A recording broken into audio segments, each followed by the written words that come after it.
최경영의 최강 시사.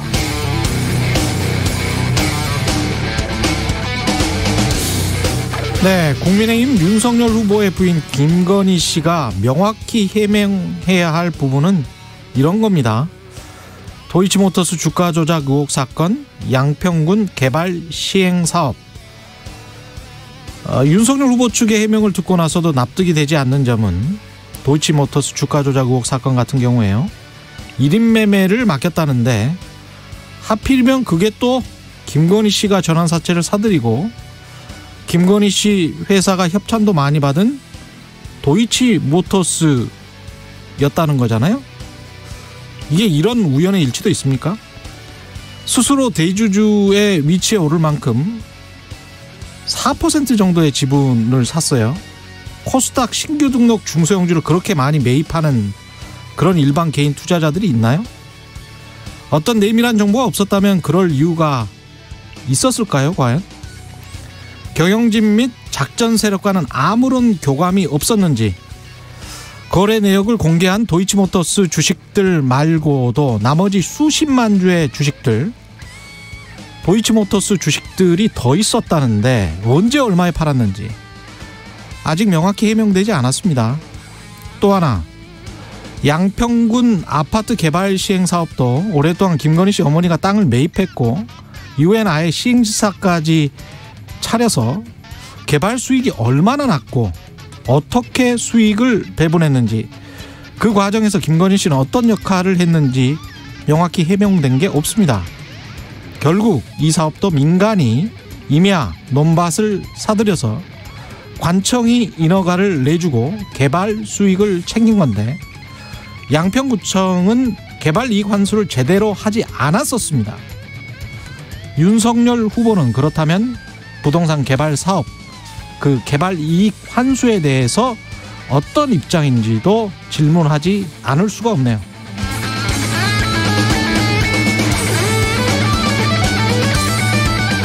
네, 안녕하십니까. 12월 10일 세상에 이익이 되는 방송 최경영의 최강시사 출발합니다. 저는 KBS 최경영 기자고요. 최경영의 최강시사 유튜브에 검색하시면 실시간 방송 보실 수 있습니다. 문자 참여는 짧은 문자 50원, 긴 문자 100원이 드는 샵 9730, 무료인 콩 어플 또는 유튜브에 의견 보내주시기 바랍니다. 오늘 1부에서는 태안화력발전소 작업 중 사고로 숨진 고 김용균 씨 3주기를 맞아서 어머니인 김미숙 김용균 재단 이사장 연결해서 이야기 나눠보고요. 2부에서는 더불어민주당 입당을 앞둔 바른미래당 김관영 전 의원 만납니다.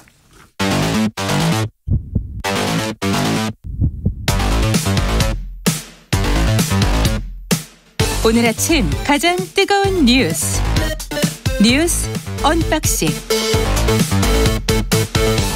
네, 뉴스 언박싱 시작합니다. 민동기 기자, 김민아 평론가 나와 있습니다. 안녕하십니까? 안녕하십니까? 예, 코로나19가 비상이네요. 예. 정경질병관리청장이 어제 현 상황은 감당이 어려운 수준이고 비상 계획을 검토하고 있다고 밝혔습니다. 지금 코로나19 중환자가 857명으로 집계가 되고 있거든요. 코로나19 유행 이후 가장 많은 그런 수치입니다. 그리고 신규 확진자 역시 연이틀 7,000명대고요. 어제 오후 9시 기준으로 신규 확진자가 6,300명으로 잠정 집계가 됐는데 7,000명은 넘을 것이다, 이런 우려가 나오고 있습니다. 예. 정부도 지금 상황이 심상치 않다고 보고요.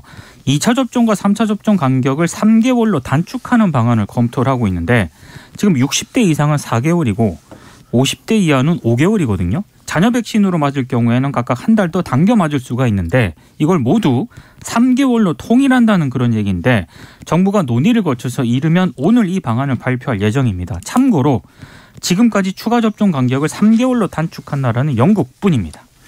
이게 지금 오늘 신문들을 쭉 보면은 예. 현장 의료진들의 어떤 상황이나 이런 것들이 자세하게 좀 보도가 되어 있습니다.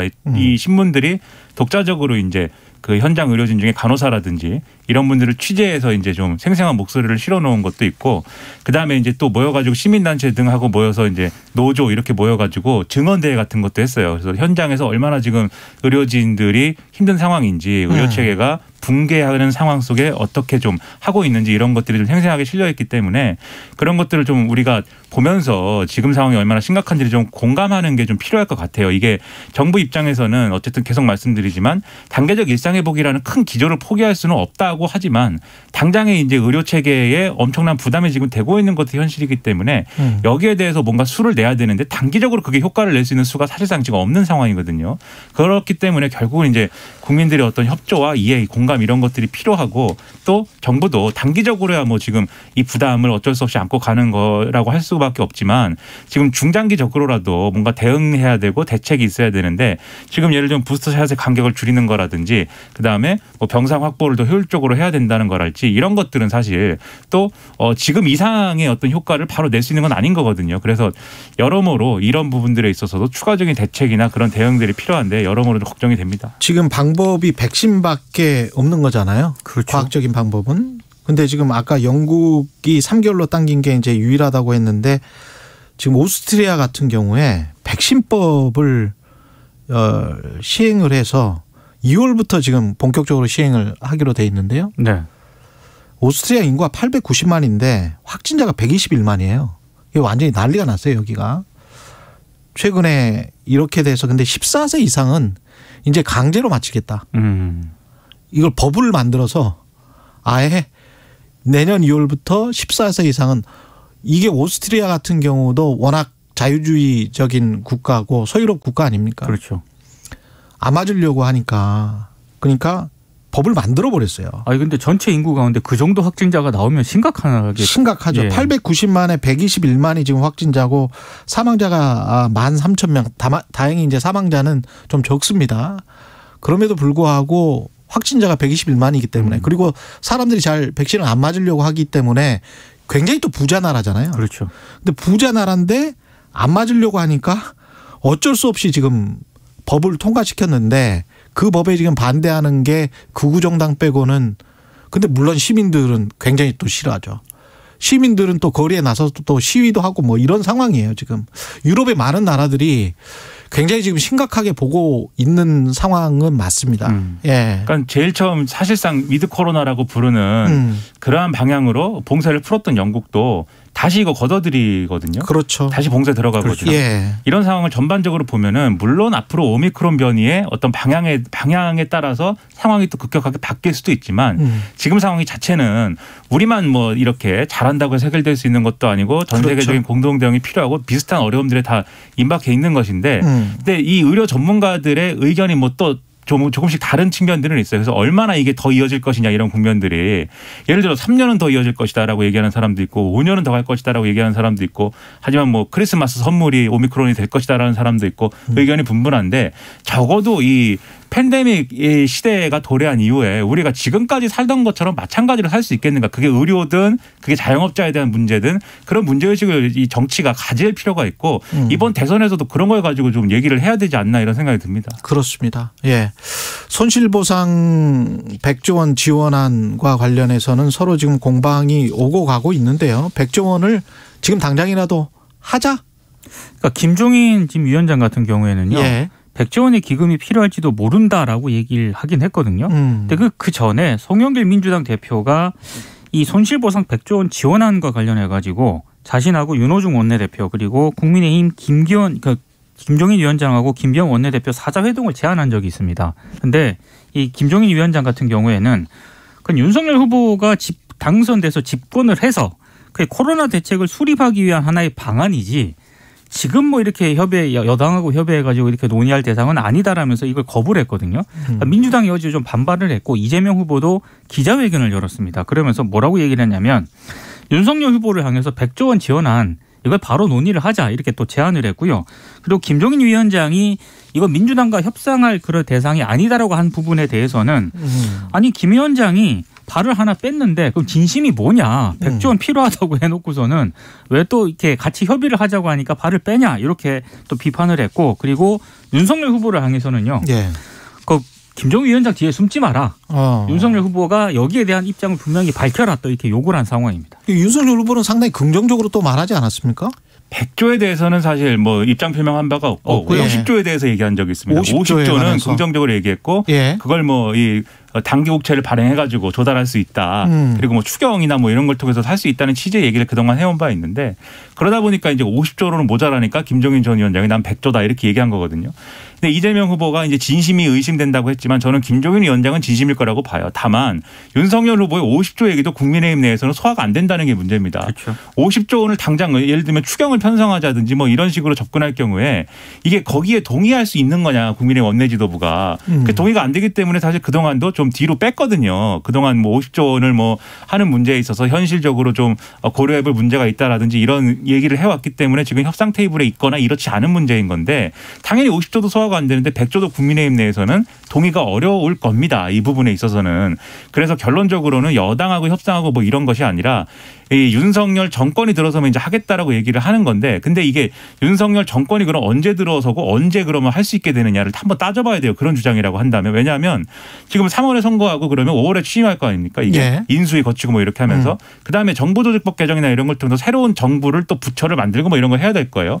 그리고 100조를 그러면 이 어떻게 쓸 것이냐에 대해서 지금 세부 계획이 또 있어야 되거든요. 관료들 차원에서 그걸 만들어줘야 그렇죠. 되거든요. 예. 그럼 결국 이렇게 저렇게 시간 보내고 나면 6월, 7월 뭐 이렇게 돼서야 빨라도 이렇게 아마 시행 가능할 걸로 저는 생각을 하는데. 내년 하반기로 갈 수도 있습니다. 그렇죠. 그렇죠. 그 이게 그러면은 이 책임 있는 어떤 공약이라든가 이런 것이 될 수 있는 거냐 지금의 코로나19 상황에서. 예. 그게 좀 의문이 남는 것이고. 그때 가서 또 민주당의 스탠스가 어떻게 바뀔지 몰라요. 그렇죠. 예. 그때는 또 다수당이 민주당이기 때문에. 예. 근데 어쨌든 이 부분에 있어서 그래서 이재명 후보가 지금 당장이라도 하자 이렇게 좀 적극적으로 나오는 것은 저는 이 선거 전략상으로 보면은 저는 굉장히 좋은 이 얘기다라고 생각을 합니다. 결국은 선거 전략뿐만이 아니고 이제 국민 경제를 그렇죠. 위해서도 선거 제대로 좀 논의를 해야 됩니다. 이건. 그렇죠. 예. 선거 전략이라는 게 국민들이 원하는 거를 지금 바로 하자고 할 수 있어야 되거든요. 그래야 선거 전략이라는 건 국민들의 마음을 얻는 거지 않습니까?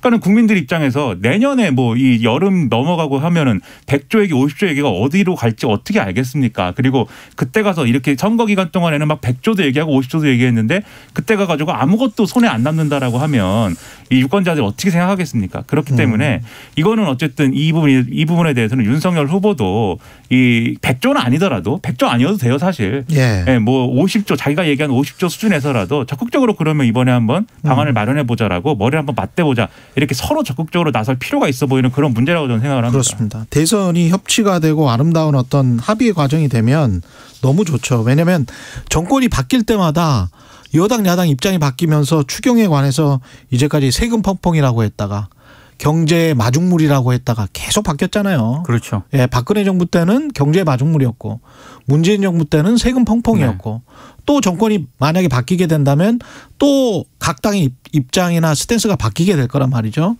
그건 아닌 거죠. 어려운 거는 어려운 거고 어려울 때 제대로 도울 수 있으면 그건 국민들한테 좋은 겁니다. 사실 언론의 주목을 받지 못했지만 심상정 정의당 후보가요. 대선 후보 회동을 제안을 했거든요. 이 문제와 관련해서. 그러니까 대선 후보들이 만나서 머리를 맞대보자 이렇게 제안을 했는데 언론이 그렇게 주목은 하지 않았습니다. 그러니까 사자회동을 제안한 거예요. 이 심상정 안철수 포함해가지고. 예. 근데 그렇게 하든지 합의가 될 수 있는 구조를 만들 수 있다면 그렇죠. 모든 후보가 모이든지 뭐 두 후보가 모이든지 방법을 만들어내는 게 저는 중요하다고 생각합니다. 그럼요. 예. 국민들에게 좀 희망을 줬으면 좋겠습니다. 네. 예. 노재승 공동선대위원장 같은 경우는 자진 사퇴했군요, 결국. 자진 사퇴를 일단 외형적으로 그렇게 한 것으로 보입니다. 과거 자신이 작성했던 거친 문장으로 인해서 상처 입으셨을 모든 분들께 진심으로 사과드린다 이렇게 이제 어제 기자회견을 통해 밝혔고요. 근데 이제 기자들이 물었습니다. 그 당의 권고가 있었느냐 이렇게 질문을 하니까 자신이 직접 판단한 결과다 이렇게 강조를 했는데요. 근데 지금 어느 언론 보도를 보니까 사실상의 경질이라는 그런 해석이 좀 많은 것 같습니다. 이게 왜냐하면 어제 오전까지만 하더라도요. 정면 돌파한다는 그런 얘기가 많이 나오고 실제 그런 보도도 있었거든요. 예. 그런데 갑자기 KBS에서 사전 녹화한 그 정강정책 연설 방송이 있지 않습니까? 사전 녹화했었어요. 예, 이게 예. 어제 오전만 하더라도 오후에 그대로 나간다 이렇게 언론이 보도가 나갔었는데 갑자기 오후에 방송이 취소가 됐다라는 그런 보도가 나왔고 예. 사퇴 쪽으로 가는 것 아니냐라는 그런 얘기가 있었고 실제로 사퇴를 했습니다.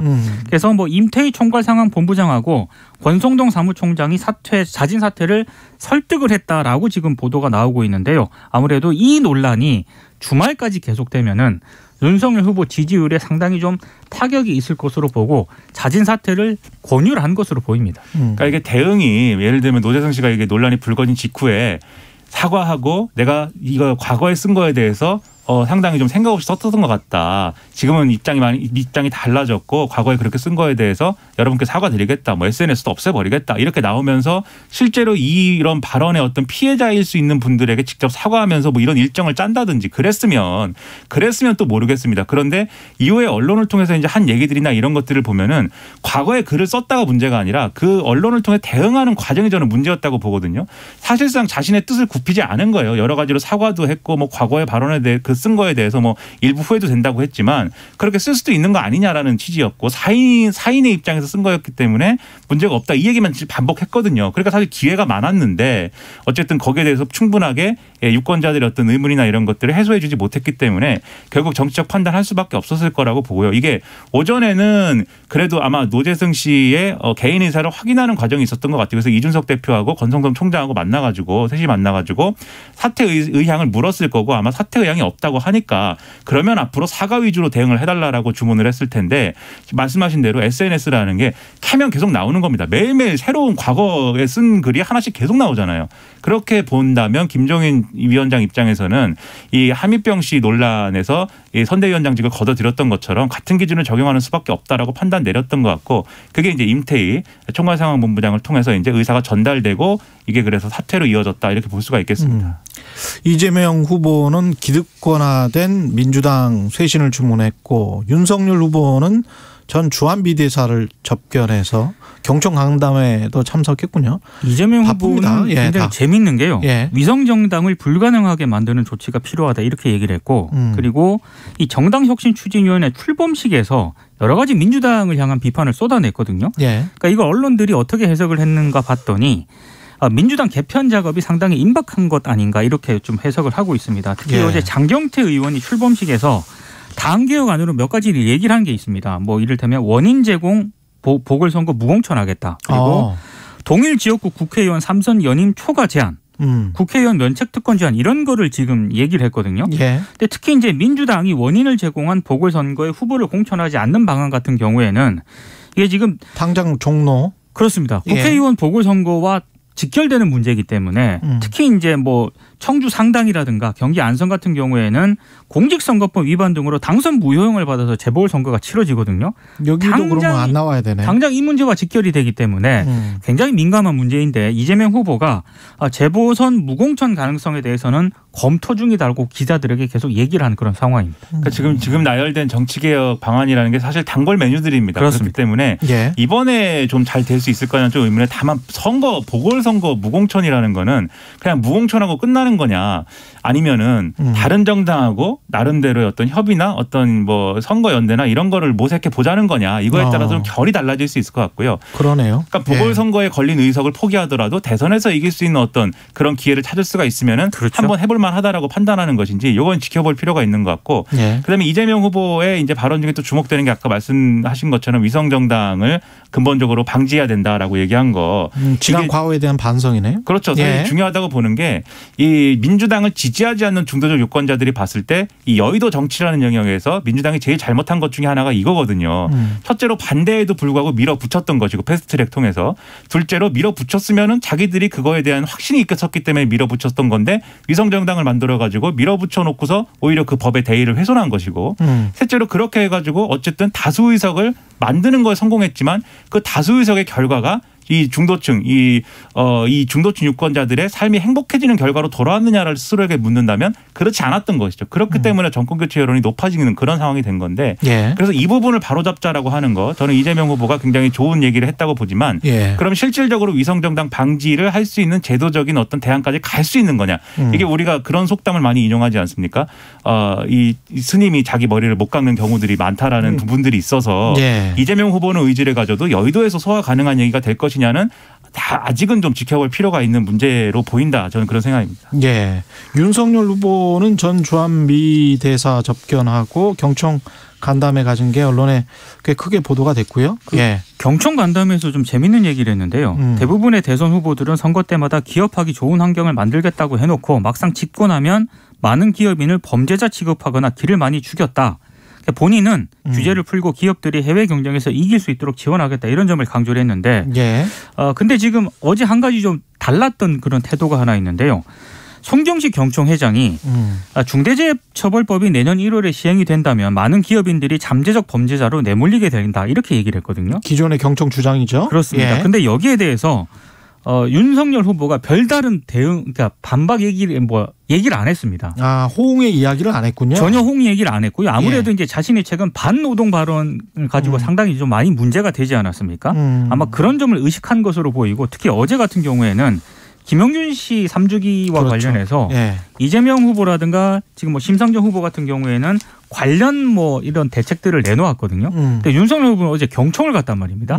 아마 이런 점도 좀 감안을 한 것으로 보입니다. 그러니까 모든 걸 약간 범죄 중심으로 접근하는 게 약간 특이한 점이라고 저는 생각하는데 이번 주에 분명히 월요일 날 뭐라고 그러면 약자와의 동행 주간이라고 그랬거든요. 화요일입니까? 그렇게 얘기를 하면서 범죄 피해자들을 만나는 것으로 약자와의 동행 일정을 시작을 했어요. 근데 이번 주가 딱히 그런 일정들이 부각되지는 않았잖아요. 그리고 범죄 피해자들이 어떻게 보면 약자일 수도 있겠지만 그 맥락에서 사실 범죄 피해자가 사회적 약자이기 때문에 어떤 피해자가 된 것인지 등등은 한번 이제 또 그걸 부각하는 맥락들이 필요했던 건데 그러지 않았거든요.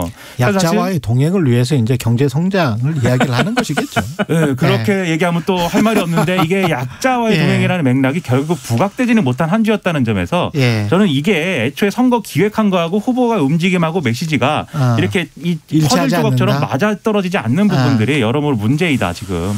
네, 뉴스 언박싱 민동기 기자 김민하 평론가였습니다. 고맙습니다. 고맙습니다. KBS 1라디오 최경영의 최강시사 듣고 계신 지금 시각 7시 41분입니다. 날씨 정보입니다. 현재 백령도나 인천, 수원, 홍성 등 몇몇 지역에 비가 시작됐습니다. 오늘 낮까지 중부지방을 중심으로 비가 약간 내리겠습니다. 비의 양은 5mm 미만이 되겠습니다. 오늘 전반적으로 흐리겠고요. 내일은 구름만 많이 끼는 날씨, 모레도 역시 비슷한 날씨가 되겠습니다.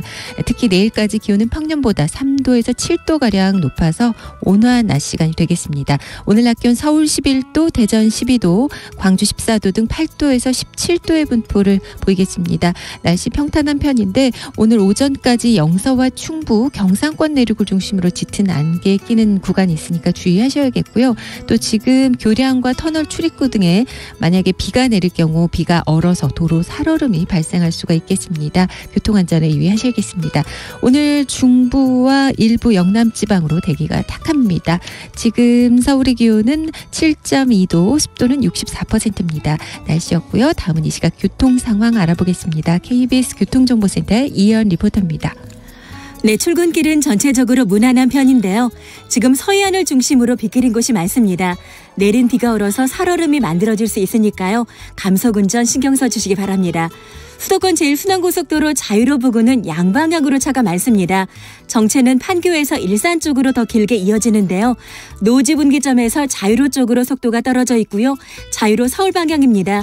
장항 나들목에서 사고가 있던 김포대교 쪽으로 많이 밀리고 있습니다. 서울시내 국회대로 상황이고요. 어제부터 선유 고가차도 철거 작업이 시작됐죠. 신월에서 목동교 쪽의 정체 심해지고 있습니다. KBS 교통정보센터였습니다. 오늘 하루 이슈의 중심. 당신의 아침을 책임지는 직격 인터뷰.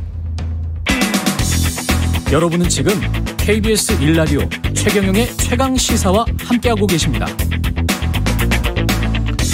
네, 3년 전 오늘이었는데요. 24살 청년이 태안 화력발전소 컨베이어 벨트에 끼어서 사망하는 사고가 있었습니다. 그로부터 3년, 우리 노동 현장은 얼마나 달라졌을까요?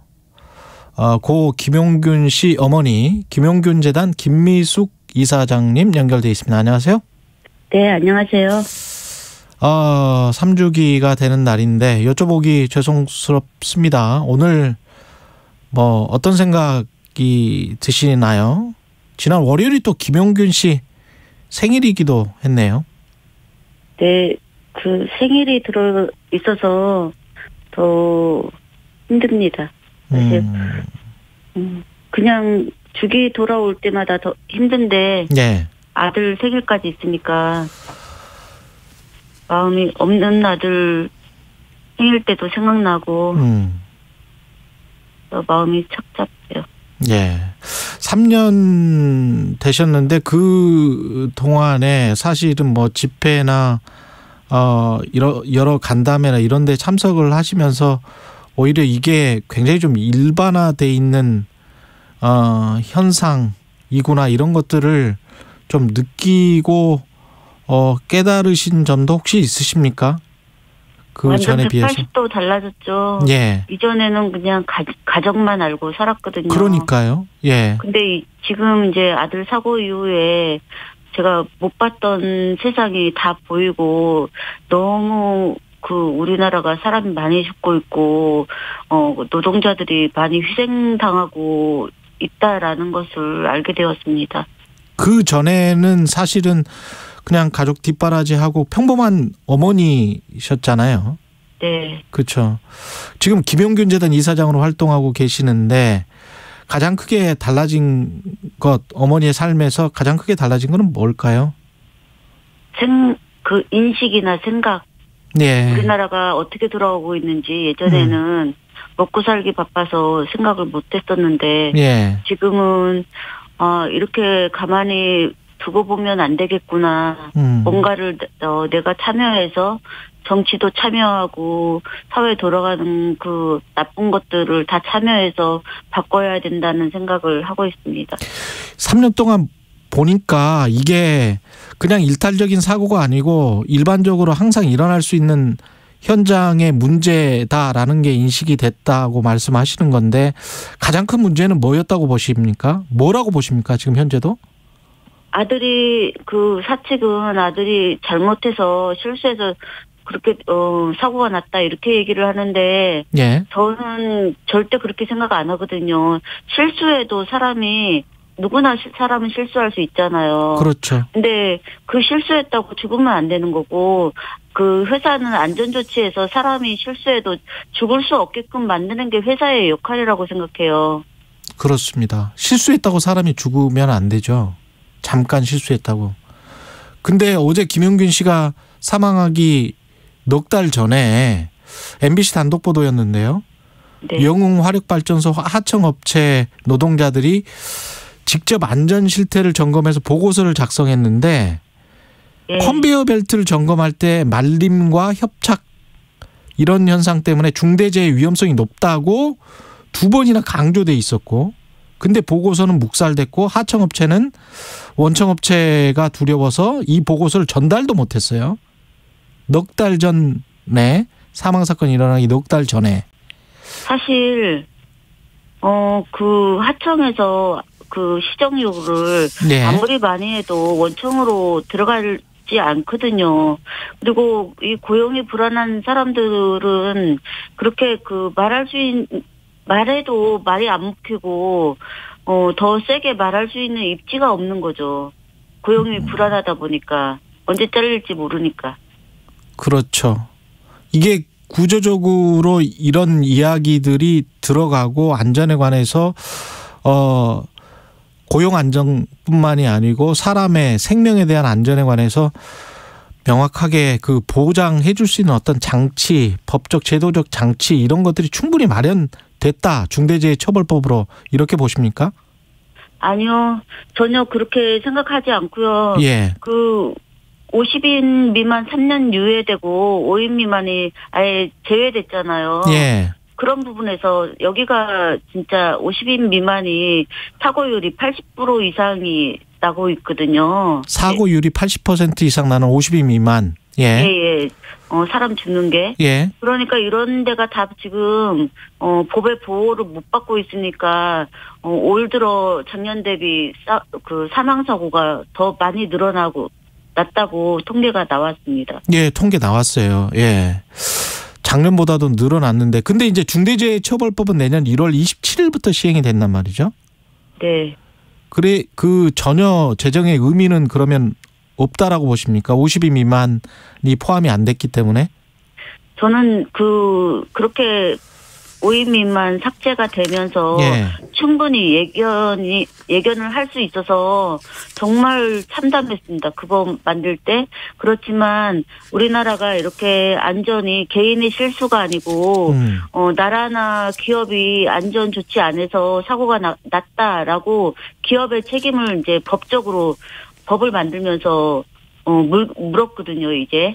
그러니까 그게 아예 취지가 완전 훼손된 건 아니라고 생각하고 예. 그래도 조금은 살아있고 그래서 법이 시행령 될 때 다시 손보면 된다고 정치인들이 말해서 그렇게 생각하고 있었는데 오히려 시행령 때 더 후퇴되고 말았죠. 네.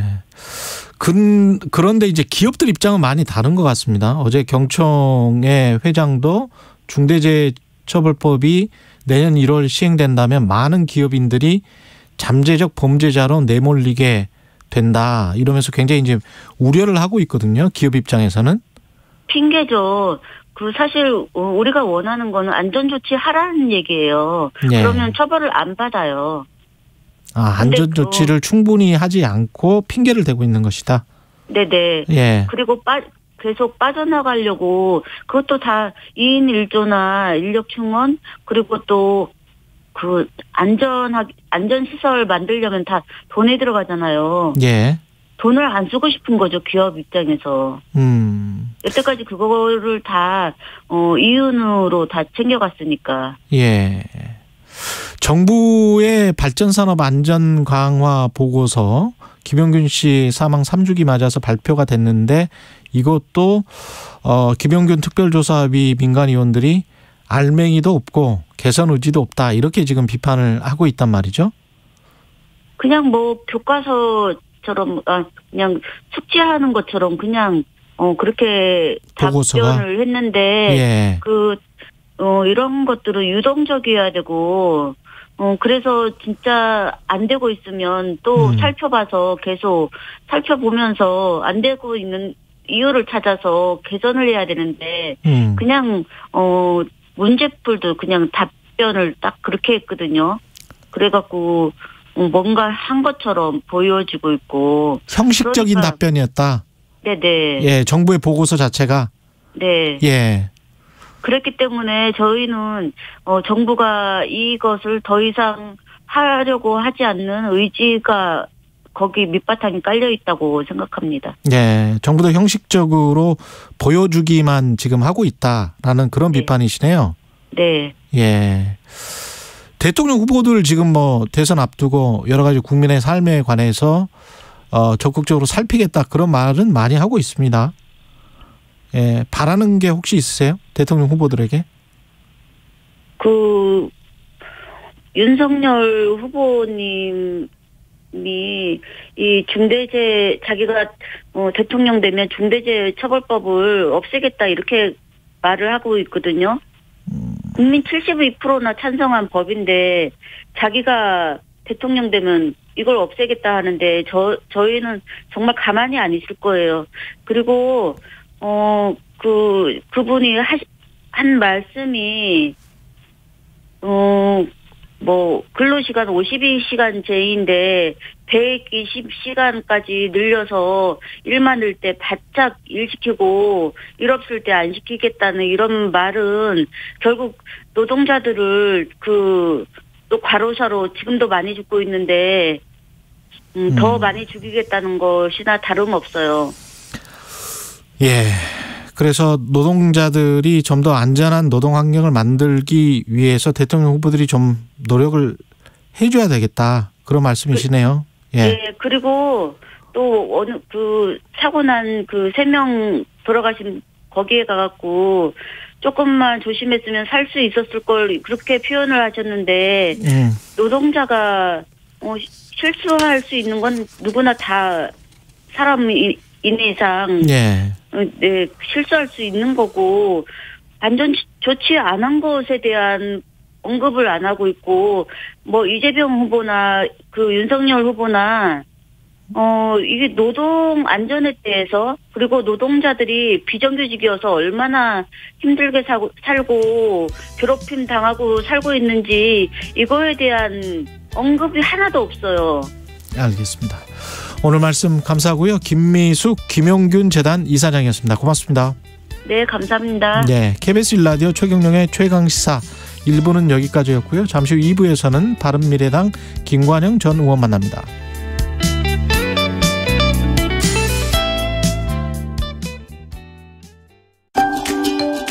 (2022년 1월 1일부터) 플랫폼 노무 제공자도 고용보험 혜택을 받게 됩니다. 이제 퀵 서비스와 대리운전기사, 배달 라이더 모두 안심이네요. 아참, 신고 방법이 다른 특수 형태 근로종사자와 조금 다르다면서요? 네, 플랫폼을 통해 일하시는 분들은 플랫폼 사업자가 직접 신고하고 고용보험료 원천 공제와 납부대행까지 한다고 합니다. 일하는 사람 모두를 위한 특수 형태 근로종사자 고용보험 확대. 플랫폼 노무 제공자도 구직급여, 출산 전후 급여로 든든하게 보장받으세요. 관련 문의는 1588-0075. 이 캠페인은 근로복지공단과 고용노동부가 함께합니다. 여러분, 혹시 눈치채셨나요?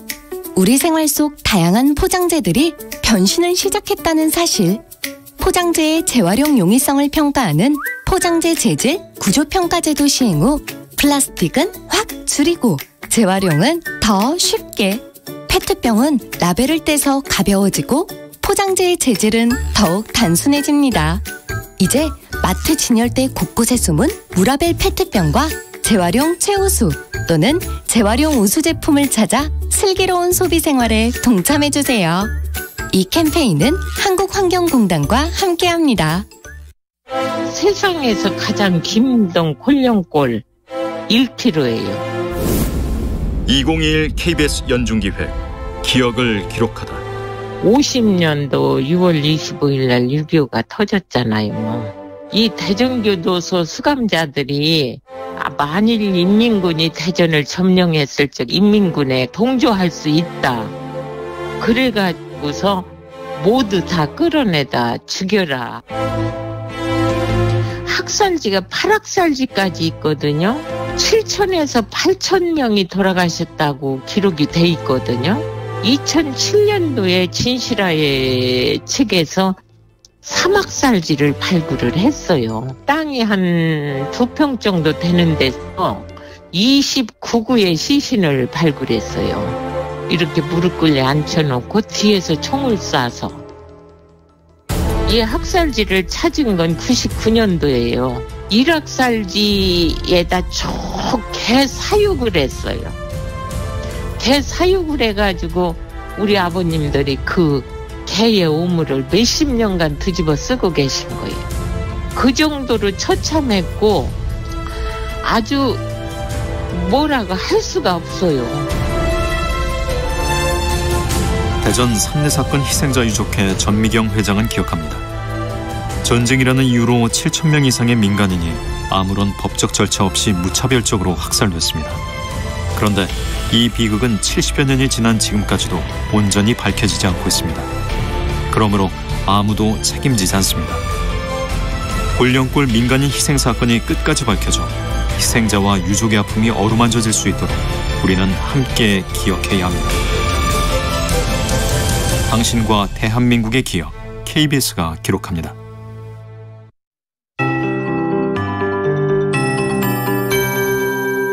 KBS 58분 날씨. 오늘 전국이 흐린 가운데 낮까지 서울을 비롯한 서쪽 지방을 중심으로 비가 조금 내리겠습니다. 현재 백령도, 인천 등 서해안에 비가 시작된 상황이고요.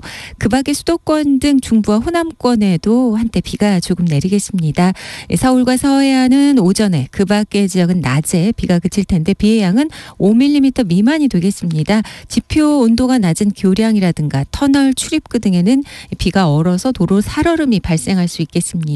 교통안전에 유의하셔야겠습니다. 또한 오늘 오전까지 영서와 충북, 영남권 내륙을 중심으로 짙은 안개 끼는 곳이 있겠습니다. 현재 안동의 안개 짙은 편이고요. 내일 새벽에도 내륙에 안개가 발생할 가능성이 상당히 높습니다. 오늘 낮 최고 기온 서울 11도, 강릉 15도, 대전 12도, 광주 14도 등 8도에서 17도의 분포를 보이겠습니다. 오늘 주로 수도권 등 중부와 일부 영남 지방에 대기가 탁하겠습니다. 주말에는 비교적 순조로운 날씨 이어지겠습니다. 예년 기온을 크게 웃도는 이상 난동 현상 내일까지도 지속되겠고요. 월요일에는 일시적으로 북서쪽에서 찬 공기가 몰려오면서 추워지겠습니다. 이날 서울 기준 아침 최저 기온이 영하 6도까지 떨어지겠습니다. 지금 서울의 기온은 6.9도입니다. KBS 58분 날씨 강혜종입니다.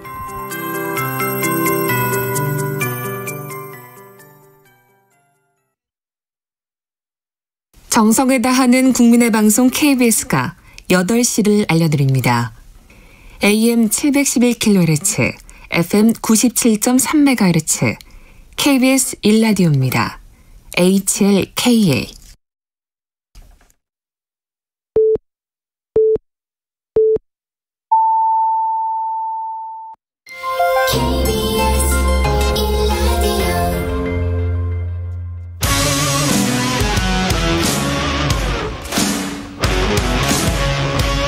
오늘 하루 이슈의 중심 최경영의 최강시사.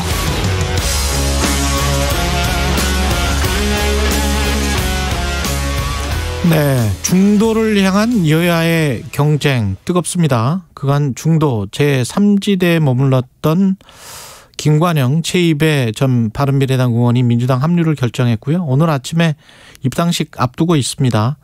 20대 국회에서 연동형 비례대표제 선거법 개혁을 위해서 불철주야 뛰어다녔던 김관영 전 바른미래당 원내대표 연결돼 있습니다. 안녕하세요. 네, 안녕하세요. 김관영입니다. 예. 그 함께 입당하시는 최이배 전 의원과도 여러 문제의식을 공유하고 계셨을 거고요. 민주당 입당을 결심한 어떤 특별한 계기, 배경 같은 게 있을까요? 네, 저희가 오랫동안 중도에 있었기 때문에 민주당과 국민의힘 쪽으로부터 영입 제의를 계속 좀 같이 정책 부분에서 특별히 좀 도와줬으면 좋겠다라는 그런 제의를 받으면서 굉장히 고민을 많이 했었습니다. 예. 그런데 만약에 지금 현재 의석 구조가 여당이 약 180석 정도 되는데요. 예. 이런 상황에서 윤석열 후보가 대통령이 됐을 경우에 현재의 정치 사정이 계속된다면 심각한 대립 상황이 계속되고 이렇게 된다면 대한민국이 멈출 수도 있다라는 그런 절박함이 있었고요. 예. 민주당에 좀 쓴소리를 해서 민주당이 개혁되고 국민의 사랑을 다시 받는다면 또 그런 역할을 좀 해줬으면 좋겠다고 민주당 쪽에서 요청을 하시기 때문에 예. 그렇다면 저희가 좀 전지를 위해서 좀 노력할 여지가 있겠다 이렇게 생각을 해서 민주당 선택하게 되었습니다. 지난 여름에 윤석열 후보와도 만나지 않으셨나요? 윤 후보님을 직접 만나지는 않았고요. 예. 거기 캠프에 계신 많은 분들하고 접촉도 하고 의견을 나눴습니다. 예. 그쪽에서도 제안이 있었었던 거죠? 물론 예, 그렇지만 이제 저희가 여러 판단의 기준이 결국 당을 기준으로도 보고요. 또 예. 후보를 기준으로도 보고 결국 두 가지를 기준으로 최종적으로 판단하지 않겠나 생각이 드는데요. 후보에 관해서는 지금 당은 말씀하셨고, 예. 예. 후보를 보면 이제 윤 후보님도 여러 장점이 많으십니다만은 검찰에 아무래도 한 30년 가까이 재직을 하셨기 때문에 예. 생각이 상당히 검찰스럽게 고정돼 있고 예. 또 양보와 타협이 수시로 일어나야 되는 이 정치적인 판단 예. 또 이런 문제에서는 아무래도 경직된 자세이신 것 같아요. 그리고 또 이 대통령 선거라는 게 5년 동안 대한민국의 선장을 뽑는 일이기 때문에 그래도 민생을 좀 더 책임지고 고단한 국민의 삶을 좀 더 낫게 만들 수 있는 역량 있는 사람이 누굴까라고 본다면 그래도 그런 성공의 경험이 있는 이재명 후보가 좀 낫지 않나 이렇게 생각을 했던 겁니다. 김성식 전 의원도 그렇고 최이배 의원 그다음에 김관영 의원님 이렇게 다 세 분이 공공정책 전략연구소 만드셔서 이런 정치개혁, 행정개혁 과제를 같이 연구를 하셨었지 않았습니까? 네, 맞습니다. 저희가 작년 예. 8월부터 예. 저희 새 의원뿐 아니라 윤영일 의원님 또 임재훈 의원님 또 많은 전문가들 관료들 이런 사람들이 모여서 이념을 떠나서 또 진영 논리를 떠난 대한민국의 가장 중요한 정책적 어젠다들을 좀 정리해보자. 예. 대통령이 누가든지 간에 국에 너무 절실한 과제들을 좀 정리를 해서 정치권과 대통령 후보들에게 전달을 한다면 그러한 정리된 자료들이 대통령이 된 이후에 제대로 좀 정책에 반영되는데 도움이 되지 않을까라고 하는 그런 생각으로 저희가 공공정책전략연구소를 만들었고 예. 약 70회 정도의 세미나를 거치고 정리된 자료들을 저희가 발간해서 올 9월 초에 정치권에 전달한 바가 있습니다. 예, 근데 가능하면 이제 이 세 명이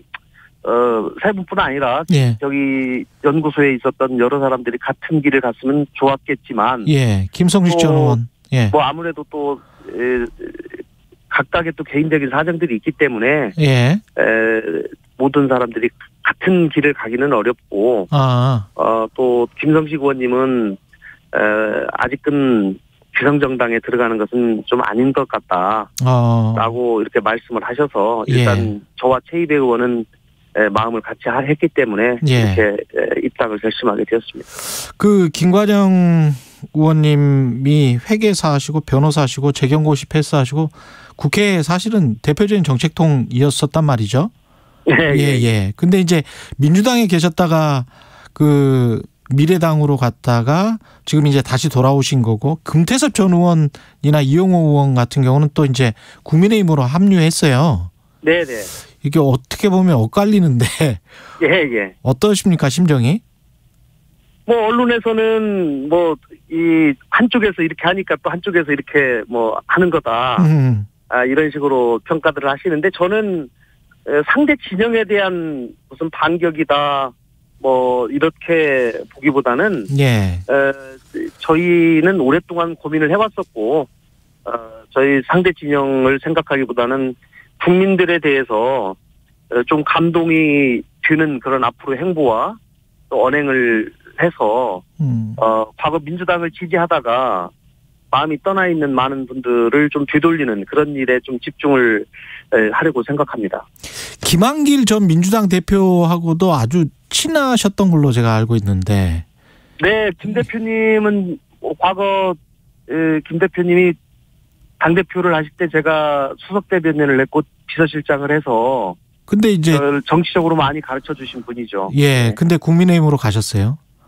네, 참 좀 많이 안타깝게 생각합니다. 예. 그리고 근데 이제 김 대표님은 현 정부가 하는 여러 정책들을 보면서 이 정부가 계속되는 것은 좀 바람직하지 않다, 이렇게 판단을 하신 것 같고요. 예. 또 윤 후보님과의 뭐 오랜 인연이나 이런 것들도 작용을 하신 것 같은데요.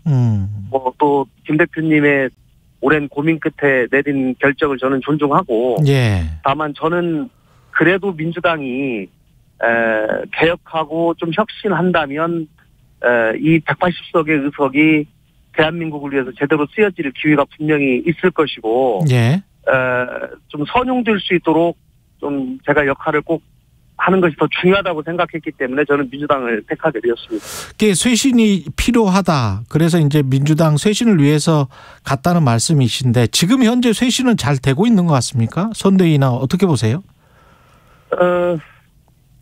이제 제가 좀 들어가 봐야죠. 밖에 있는 그냥 지금 현재만의 상태로 본다면은 그렇게 썩 잘 되고 있다라고 평가하기는 어려울 것 같습니다. 특히 뭐 시급하게 필요한 부분, 보완돼야 될 부분 같은 건 뭐라고 보세요? 민주당에 계신 분들이 그동안 180석의 그 뭐라고 자만이라고 할까요? 또 오만 이런 것들이 수시로 국민들 앞에 보여졌던 것 같고요. 그런 점에서 민주당 정말 쟤네들 너무한다, 이런 것들이 국민들 마음속에 상당히 좀 자리를 잡고 있는데요. 이제 이거를 되돌리려면 사실은 정말 진정성 있는 사과, 태도 전환, 이것이 필요한데요. 그거는 일회성이 아니라 지속적으로 반복적으로 계속 해야 되리라 생각하고요. 여러 가지 국회의원의 기득권이라든가 또 당의 내부적으로도 여러 쇄신책들을 끊임없이 내놔야 되는데, 그제죠, 뭐 이재명 후보께서 그 당 쇄신을 앞장서서 주도하시겠다, 이렇게 말씀하셨는데 좀 지켜볼 일이라고 생각합니다. 입당 후에 선대위에서 구체적으로 어떤 역할을 하실지도 좀 궁금하네요. 아직 제가 뭐 구체적으로 어떤 역할을 딱 맡겠다, 아니면 이렇게 뭐 정해진 것은 아닌데요. 후보께서 저한테 하신 말씀이 있기 때문에 예. 여당 내에 좀 야당 역할을 해주시라. 그리고 민주당 내에서 스스로 잘못됐다고 얘기하는 것이 어떻게 보면 약간 금기시되는 그런 경향이 있지 않겠습니까? 예. 그런데 저는 4년간 야당 입장에서 문재인 정부의 여러 정책을 비판도 하고 또 평가도 하고 해왔기 때문에 그런 점에서는 제가 말씀드리기가 좀 자유롭고 그런 쓴소리 역할을 좀 해주십사 하는 부탁을 드렸고요. 또 이 국민 통합의 정치가 이번 다음 중요하기 때문에 예. 통합과 포용의 정치, 뭐 세대 갈등, 남녀 갈등, 계급 간의 차별 이런 것들을 좀 극복할 수 있는 그런 대책들을 좀 세워줬으면 좋겠다라고 말씀하셨는데 그런 일들에 좀 집중하려고 합니다. 예. 지금 현재까지 양 후보 진영이 내놓고 있는 정책들 중에서 좀 눈에 띈다, 중도층의 소구력이 있는 것 같다 이런 정책들이 있습니까? 저는 이재명 후보 정책 중에서는 이제 통상 이재명 후보가 너무 급진적이다라고 일부에서 말씀하시는 분들이 계셨는데요. 예. 그동안에 이재명 후보께서 뭐 성남시장이나 경기지사를 쭉 지내면서 기업 프렌들리한 여러 정책들, 또 기업 유치하는 과정에서 보여준 현실에서의 정책들은 상당히 실용주의적인 태도를 보였다고 생각합니다. 예. 그런데 최근에 어쨌든지 경제 성장의 문제를 다시 꺼내고 핵심 어젠다로 놓고 그 안에서 규제 혁신, 또 적극적인 공공 투자 이런 의지를 밝힌 것은 저는 상당히 좀 주목할 일이고 중도층을 견인할 수도 있는 일이라고 생각합니다. 경제 성장은 사실 진보 쪽에서 이것을 앞장 세웠을 때 상당히 좀 부담스러워하는 의제였거든요. 그렇죠. 그러나 저는 지금 청년 일자리가 대단히 심각하고 대한민국이 코로나 이후에 경기 침체에 들어갈 가능성이 상당히 있기 때문에 경제 성장과 혁신을 앞세우지 않고서는 일자리 문제나 청년 문제 해결이 쉽지 않다고 저도 생각을 하고 있습니다. 예. 그 점은 대단히 좀 평가를 하고요. 예. 여야 후보들이 뭐 제가 그동안 정치개혁 과제를 줄기차게 외쳐왔는데요. 예. 다당제로의 연동형 비례대표제, 또 분권형 대통령제로의 개헌 이런 것들을 말씀드렸었는데 어쨌든지 아직까지 작은 성과라고 하면 유성정당은 만들지 않겠다라고 지금 여야 후보들이 인정을 하는 것 같습니다. 예. 여야의 큰 국민의힘 윤석열 후보나 이재명 후보님들이 조금 더 관심을 가졌으면 하는 부분은 제3지대에 계신 그런 후보들이 주창하고 있는 정치개혁과제 이런 부분에 관해서도 저는 뭐 결국은 제3지대와의 합종연횡을 통해서 과정에서 그런 것들이 상당히 구체화되고 공약화될 수밖에 없다라고 생각합니다마는 그런 점들에 좀 더 관심을 가져줬으면 하는 바람이 있습니다. 지금 막 여야 간에 논의가 되고 있는 50조 또는 100조 원 손실 보상 관련한 자영업 이게 네네. 현실적으로 가능하다고 보세요?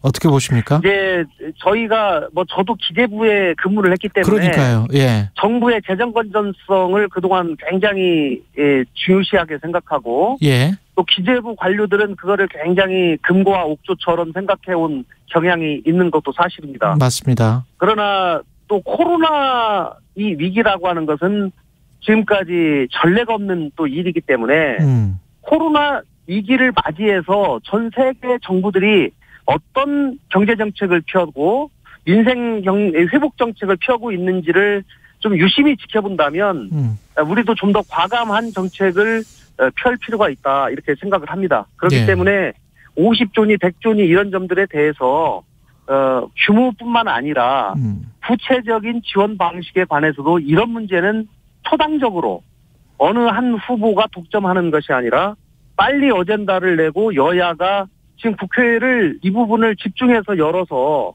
이 부분에 관해서는 여야가 뜻을 모으는 그런 일이 대단히 중요하다 이렇게 생각합니다. 대선 전이라도 그게 집행이 돼야 된다. 저는 지금 민주당의 선대위의 가장 중요한 것 중 하나가 민생 경제를 가장 깊이 살피는 워룸을 만들어야 된다고 생각합니다. 워룸, 전시룸, 예. 이 전시에 이 전시 상황을 관리하기 위한 워룸을 만들고 여기를 통해서 24시간 가동하는 그런 체제를 만들어야 되는데요. 예. 지금 코로나가 지금 대단히 심각한 상황이고 이걸로 인해서 다시 이 긴급 방역 조치가 더 강화된다면 예. 또 이 자영업자나 서민들의 경제가 더욱더 힘들어질 것이기 때문에 이런 부분 또 백신 문제라든가 방역 대책들을 종합적으로 매일 실시간으로 고민하고 연구하는 워룸을 빨리 설치해야 된다고 저는 생각합니다. 지금 뭐 객관적으로 말씀하실 수 있을지는 모르겠습니다만 왜냐하면 민주당에 입당하시기로 했기 때문에 예. 그 밖에서 보셨을 때 이재명, 윤석열 후보의 리더십 장단점 뭐 이런 거 어떻게 보셨어요? 장단점이 다들 있죠. 예. 그리고 뭐 또 지지하시는 분들은 각자 지지하는 이유가 다 있는 것이고요. 그렇죠. 또 어떤 분을 좋아서 지지하기보다는 또 상대방이 싫어서 지지하는 경우도 있고요. 맞습니다. 뭐, 예, 그런 점들이 있기 때문에 저는 지금 객관적으로 보면은 민주당이 현재는 좀 다소 지고 있다 이렇게 생각합니다.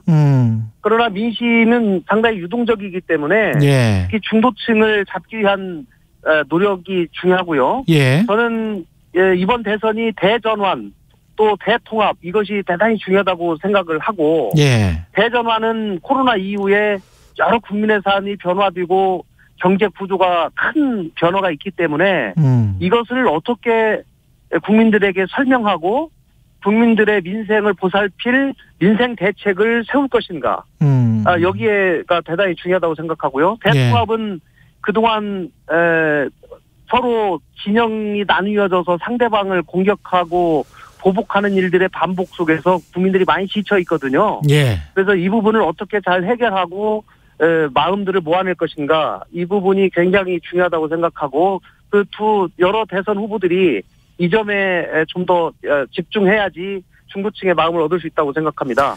선거 판세는 아직 민주당이 불리하다, 민주당 이재명 후보가 불리하다, 좀 지고 있는 것 같다 이렇게 판단을 하고 계시는군요. 네, 그렇게 생각합니다. 예. 그런데 이제 가장 중요한 것은 경제를 살려내는 유능한 정부, 내 삶에 도움이 되는 유능한 정부를 누가 만들 것인가로 저는 마지막에는 귀착이 될 것이라고 생각하기 때문에 예. 그런 점에서 이재명 후보가 좀 더 가능성이 있다. 그리고 또 180석이라는 국회에 큰 뒷배가 있기 때문에 이 점을 어떻게 개선해서 앞으로 국민을 위해서 사용하겠다라고 하는 비전을 민주당이 제시할 것인가 여기에 승패가 갈려 있다고 생각합니다. 예, 오늘 말씀 감사하고요. 오늘 민주당 입당 앞두고 있는 김관영 전 의원이었습니다. 고맙습니다. 네, 감사합니다. 예. 공정, 공익, 그리고 균형. 한 발짝 더 들어간다. 세상에 이익이 되는 방송. 최경영의 최강시사.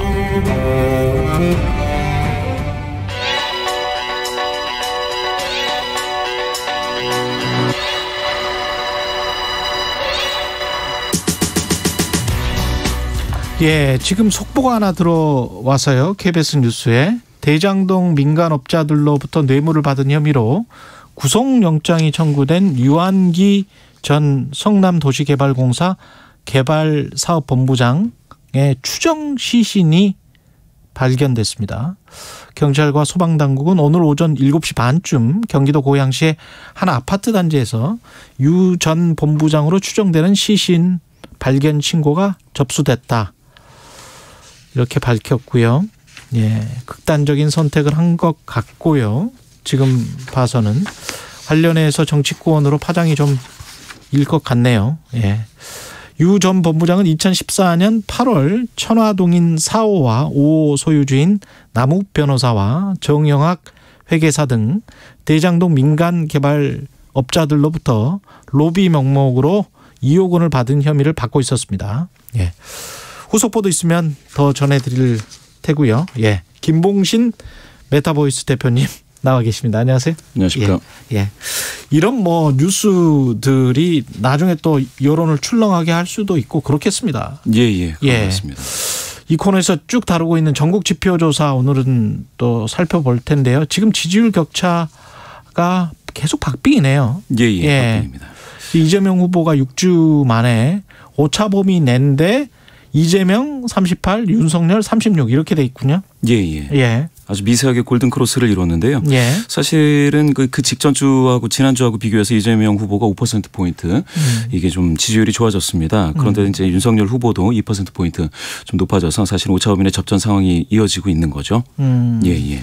지금 당선 전망은 어떻게 나왔습니까? 당선 전망은 최근 4번 조사 모두 오차범위 내 격차입니다. 그래서 완전히 이번 조사에서는 동률로 나와서요. 양강 후보 누구도 일방적인 어떤 대세를 형성하고 있지 못하다. 이렇게 좀 보실 수가 있겠습니다. 예. 이게 연령별로 봤을 때는 이재명 후보가 아까 5%포인트 정도 지지율이 높아졌고 윤석열 후보는 2%포인트 정도 높아졌다. 윤석열 후보도. 둘 다 높아졌습니다. 둘 다 높아졌다. 아주 미세하지만. 그러면 이재명 후보는 어느 연령대에서 주로?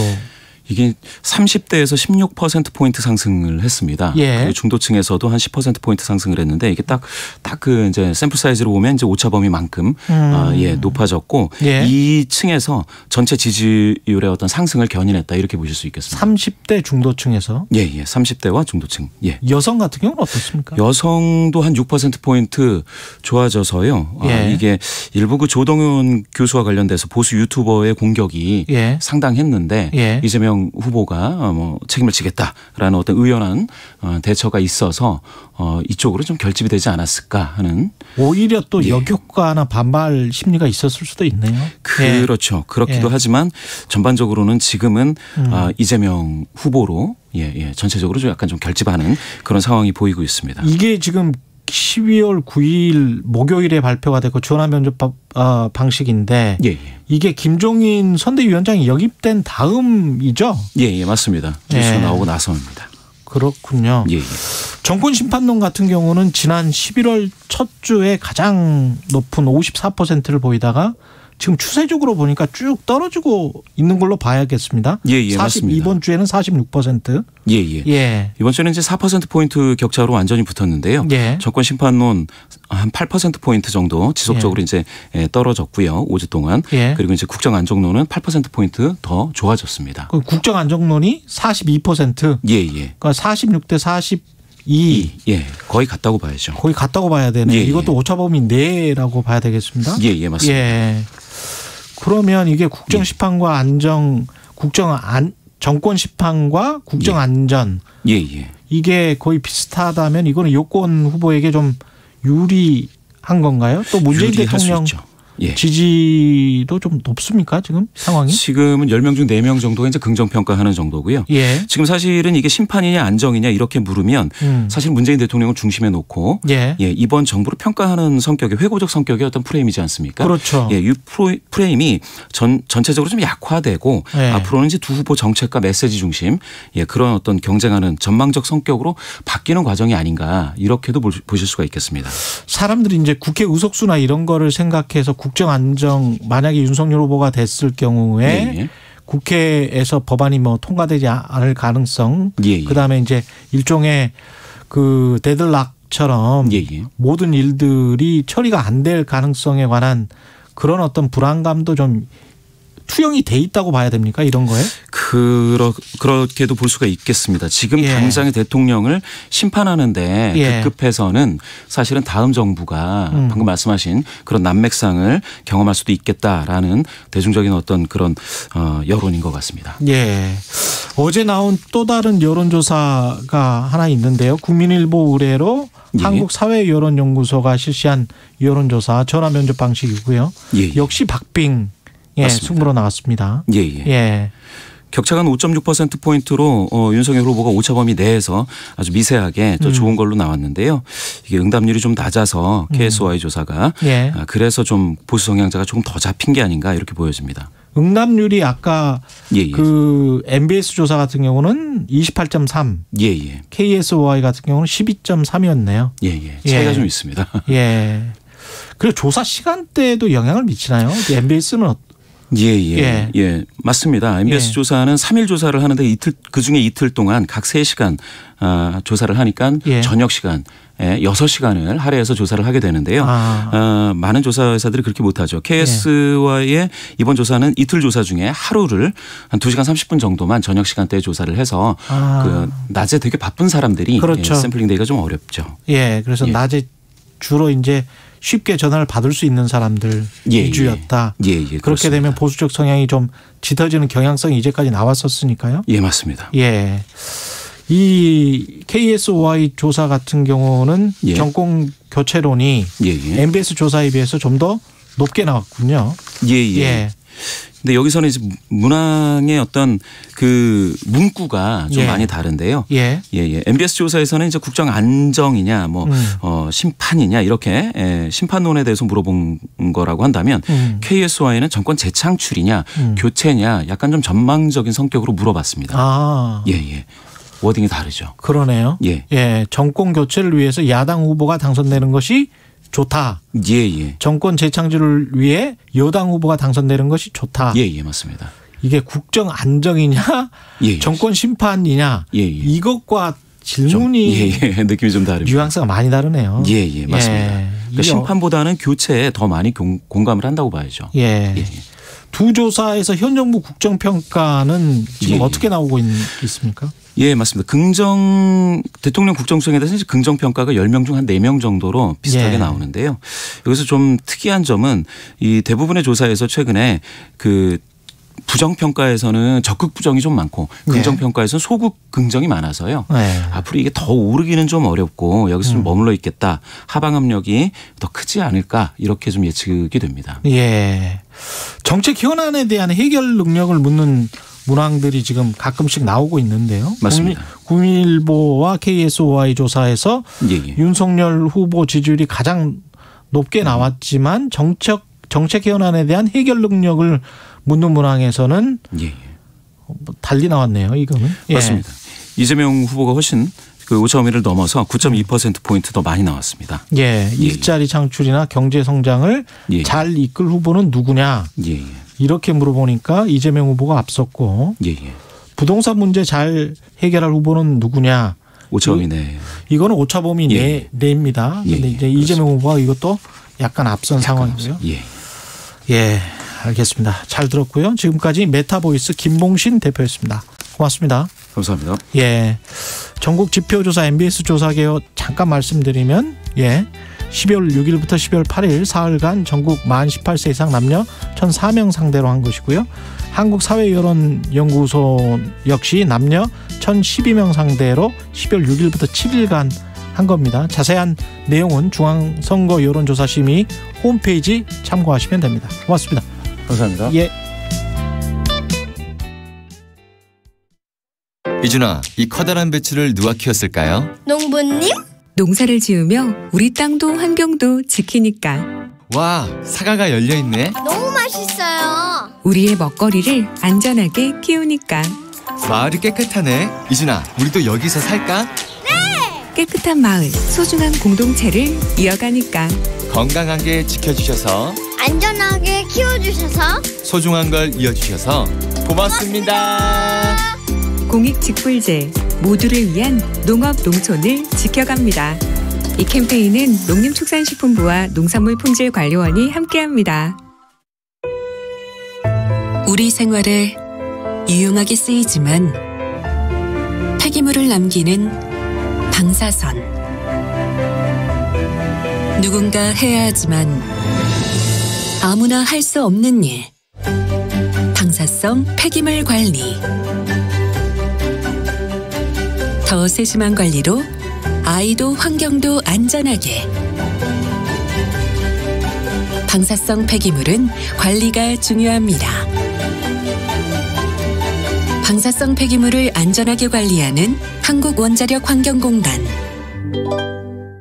잠시 후 8시 반부터 일부 지역국에서는 해당 지역 방송을 보내드립니다. 손이 시려워 발이 시려워 겨울바람 때문에 아무리 추워도 여러분의 자산은 꽁꽁 얼면 안 되기에 오늘도 홍사원의 경제쇼는 바른 정보만 준비하겠습니다. 오후 4시 5분 홍사원의 경제쇼 꼭 기억해 주세요.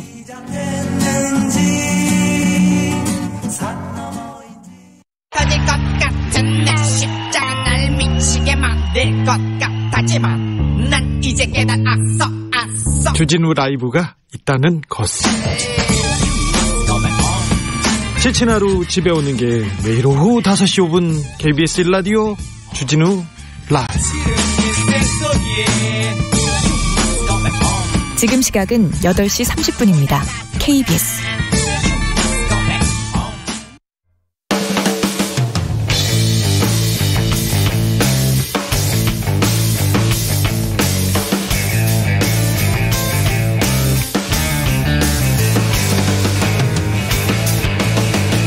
최경영의 최강 시사.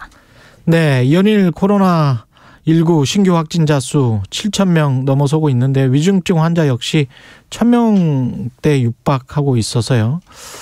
한쪽에서는 내년이면 좀 종식될 것이다 이렇게 미국 JP모건 전망했고, 또 다른 외신 보면은 5년은 더 가야 된다 뭐 이런 이야기 나오고 있고요.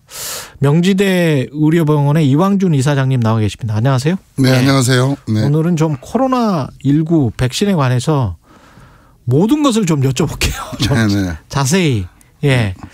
이게 지금 현재 상황은 미국, 한국, 유럽 다 이렇게 확진자가 증가하는데, 지난해 생각해 보면 11월, 12월에 이렇게 확 또 증가를 했었거든요. 그렇죠. 그러니까 겨울 시즌 크리스마스 신년 연휴를 계기로 해가지고 이제 모든 나라들이 뭐 대소간의 차이는 있었지만 예. 상당히 증가를 했던 상황이고요. 예. 심지어 그것과 무관하게 위드 코로나를 먼저 시행했던, 우리보다 넉 달 정도 6월 말에 시작했던 싱가포르 경우만 하더라도, 싱가포르는 이제 80% 이상의 백신 접종이 돼 있었고 했음에도 불구하고 위드 코로나 하고 바로 7월, 8월에 또 상당히 이제 환자들이 늘어가지고 예. 잠시 이제 9월 달에 또 사회적 거리두기를 해서 조금 완화됐다가 또 10월 달에 아주 급증을 했습니다. 그래서 10월 중순 정도에는 뭐 하루 5,000명까지도 올라갔고 예. 이게 다시 이제 11월 이후에 조금 감소되고 안정되면서 지금 또 위드 코로나를 가고 있는 거죠. 예. 그래서 결론적으로 이미 싱가포르나 독일 사례에서 보여줬듯이 위드 코로나 정책을 하게 되면 환자는 당연히 늘게 돼 있고, 그 과정에서 또 이 계속 그냥 밀고 갈 수 있는 게 아니고, 그런 상황이 되면 일정한 이제 또 이 진퇴를 거듭하면서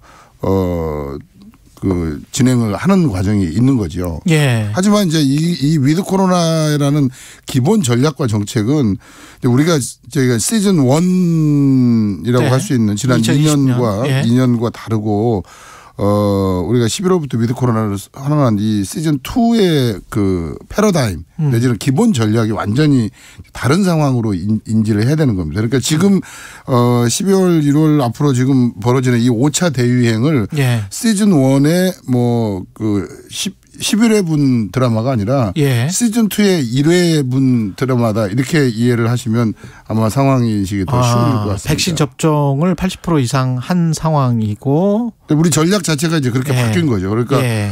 일단 백신이 그렇게 80% 이상 되게 되면 비록 그 확진자는 당연히 이제 많아지더라도 예. 중증 환자로 이완되는 부분들이 굉장히 이제 적어지기 때문에. 아니 근데 이제 중증 환자들이 지금 800명을 넘어섰는데 네. 그 부분은 왜 그렇습니까? 그러니까 이제 요 대목이 지금 이제 정부로서도 좀 뼈아픈 부분이고 이제 전문가 쪽에서는 좀 그렇기 때문에 이 위드 코로나 전에 고위험군 특히 뭐 요양원 요양병원에 있는 환자들 같은 경우에는 먼저 부스터샷 3차 접종을 다 끝낸 상태에서 이제 위드 코로나로 이게 들어가야 된다라는 건데, 이 약간의 그 시간적인 차이에 지금 갭이 생긴 거죠. 왜냐하면 예. 대부분 그 우리가 처음 백신 접종 시작하고 3, 4, 5월 달에 그 뭐 요양원 요양병원에 있는 고위험층에 대해서 먼저 백신을 접종했지 않았습니까? 예, 그랬죠. 그분들이 벌써 11월이면은 5개월, 6개월이 다 돼서 항체 효과가 아주 그냥 급속하게 지금 떨어진 시기에 위드 코로나는 먼저 시작이 된 거예요.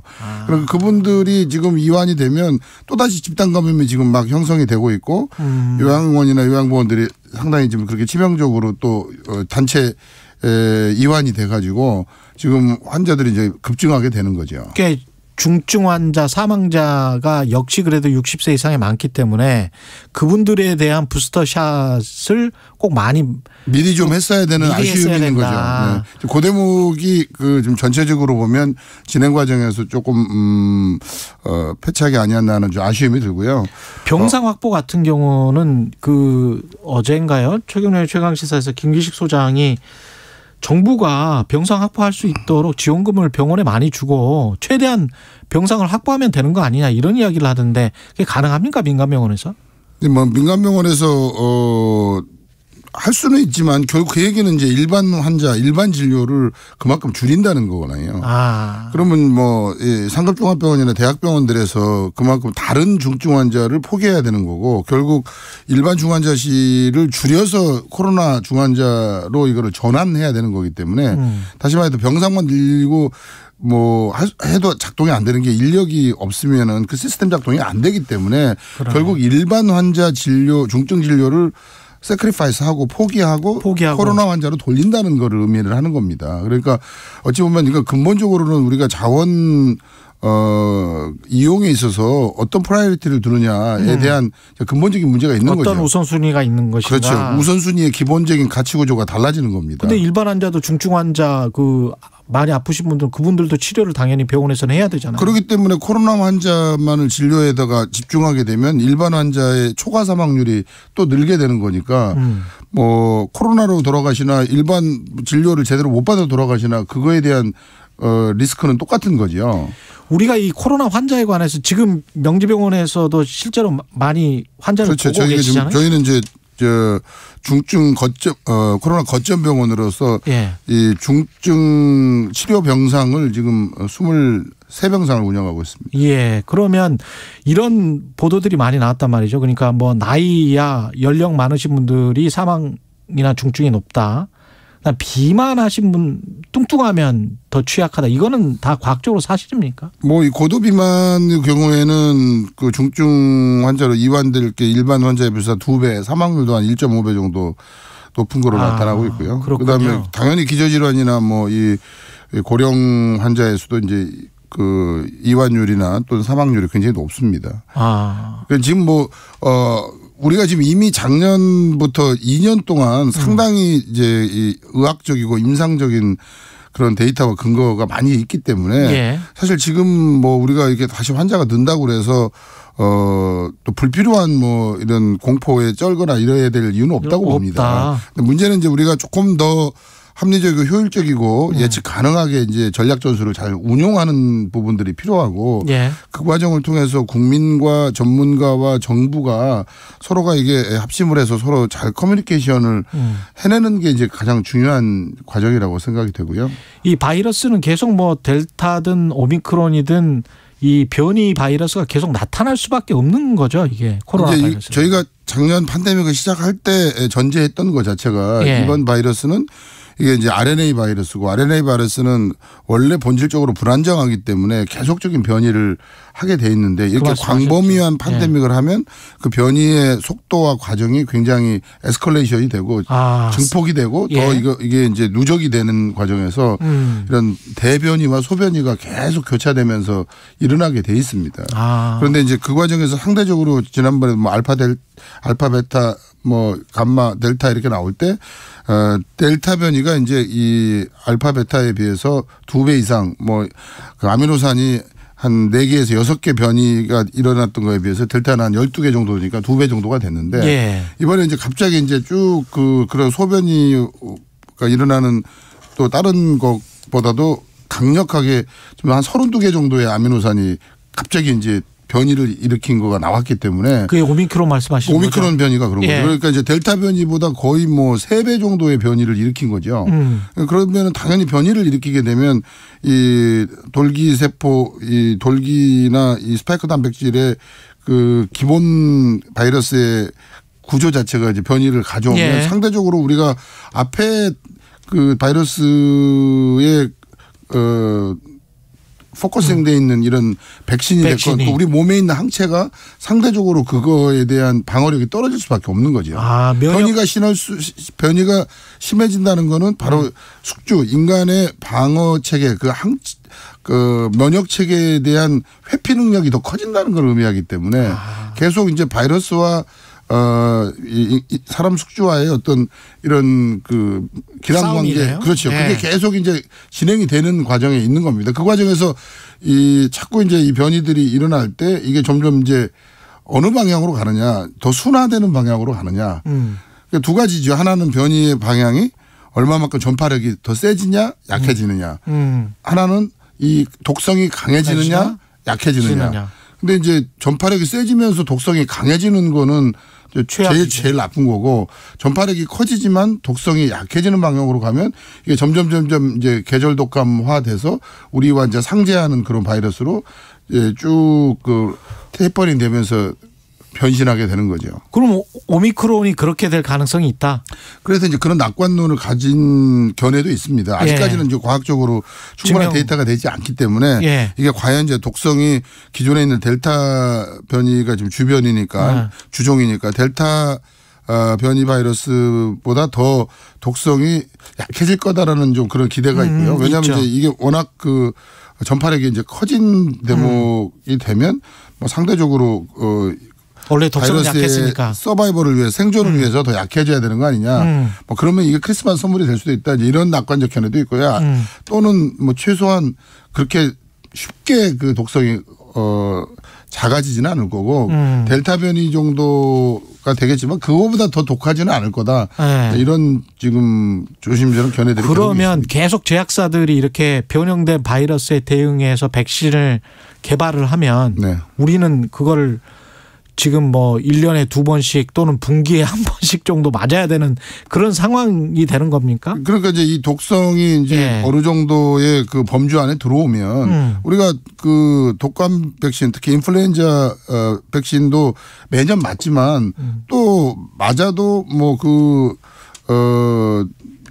면역성이 한 50%밖에 맥시멈이니까 그렇죠. 안 맞는 분도 많죠. 그냥 뭐 알러니 죽는다고 내가 그냥 독감 백신도 걸려서 내 면역을 형성하겠다 이렇게 하시는 분도 있는 거고.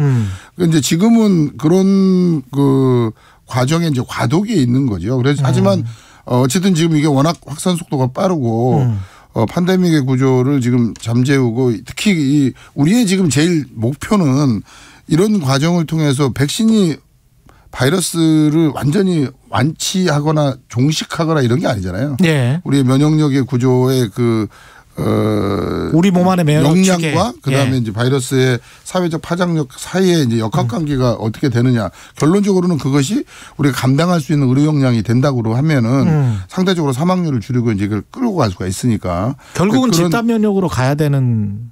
집단 면역이라는 것 자체라는 거가 계속 바이러스는 또 변화하기 때문에 또 변이가 계속 있는 거니까 그게 어느 순간 집단 면역이 돼서 바이러스가 지구상에서 사라지는 과정은 없는 거죠. 저희가 지금 독감 백신 인플루엔자도 계속 인플루엔자는 또 변화하고 있고 우리는 또 그거를 하지만 그냥 감기처럼 앓고 지나갈 수 있는 거죠. 하지만 그럼에도 불구하고 독감 바이러스도 0.1%의 치명률을 갖고 있습니다. 그런데 지금 우리 지금 코로나 바이러스는 0.5%까지 떨어졌지만 최근에 지금 이렇게 5차 유행에 지금 초입에서는 자꾸 지금 이게 그런 집단 발병이 되기 때문에 1.5%까지 다시 또 한 3배까지도 지금 뛰어 있는 상태거든요. 치명률이. 치명률이. 그래서 뭐 이 또 그 과도기 과정을 이제 잘 돌파를 해내면 또 치명률이 좀 어느 정도 안정이 되겠지만 결국 이 과정에서의 시스템 운용이 얼마만큼 효율적으로 되느냐 이제 이게 가장 좀 중요한 문제로 계속 부각이 될 거라고 보여집니다. 그렇군요. 종식 선언은 불가능합니까? 그러니까 이제 이 팬데믹을 저희가 시작할 때부터 이걸 메르스처럼 종식 선언이라는 거를 전제하고 코로나 바이러스와는 영원히 굿바이 할 수 있다, 안녕할 수 있다라고 생각하는 그 발상. 그 사고, 그 패러다임을 처음부터 버려야만 우리가 이 상황을 견뎌낼 수가 있는 거다. 그렇군요. 같이 살면서 어떻게든 덜 죽는 방향으로 가는 수밖에 없는 거네요. 그 과정으로 가는 길에 그냥 한 번에 가는 게 아니고요. 아까 얘기했지만 몇 번의 고비를 거쳐서 가는데 그래도 지금 저희는 이제 그 초기에는 아무런 무기가 없지 않았습니까? 예. 겨우 이제 칼빈 소총 정도라고 할 수 있는 예. 진단 키트 가지고 그냥 따꽁따꽁 바이러스 예. 한 명 한 명 잡아낸 건데 네. 지금은 어쨌든 저희가 M16 도 있고 수리탄도 있고 있는 거죠. 어쨌든 지금 백신도 있고 치료제도 있기 때문에 이거를 통해서 우리가 효율적인 전투를 펴나가야 되는 상황이죠. 알겠습니다. 오늘 말씀 감사하고요. 이왕준 명지대 의료병원 명지병원 명지의료병원의 이사장님이었습니다. 고맙습니다. 네, 감사합니다. 예.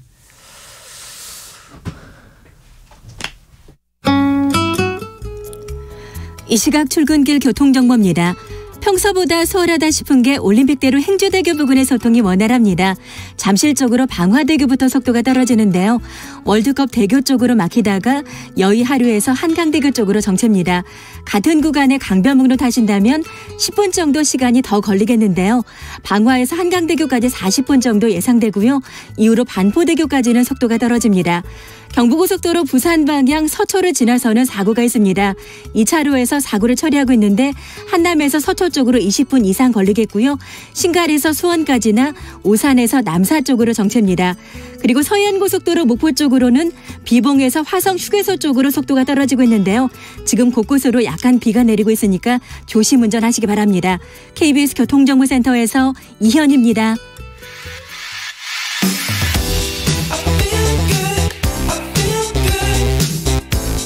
세상에 이익이 되는 방송 최경영의 최강시사. 네, 최근 화가로 활동 중인 가수 솔비 씨가 바르셀로나 국제예술상 대상을 받았다는 소식이 보도됐는데요. 어느새 가수보다 화가로 더 활발하게 활동하고 있는 것 같은 그런 분입니다. 가수 솔비 씨, 권지현 작가죠. 이름은 지금 지안권 이렇게 해외 언론에도 보도가 되고 있더라고요. 스페인 전시를 끝내고 지금 귀국을 해서 현재 자가격리 중인데 전화 연결이 됐다가 잠깐 끊겼어요.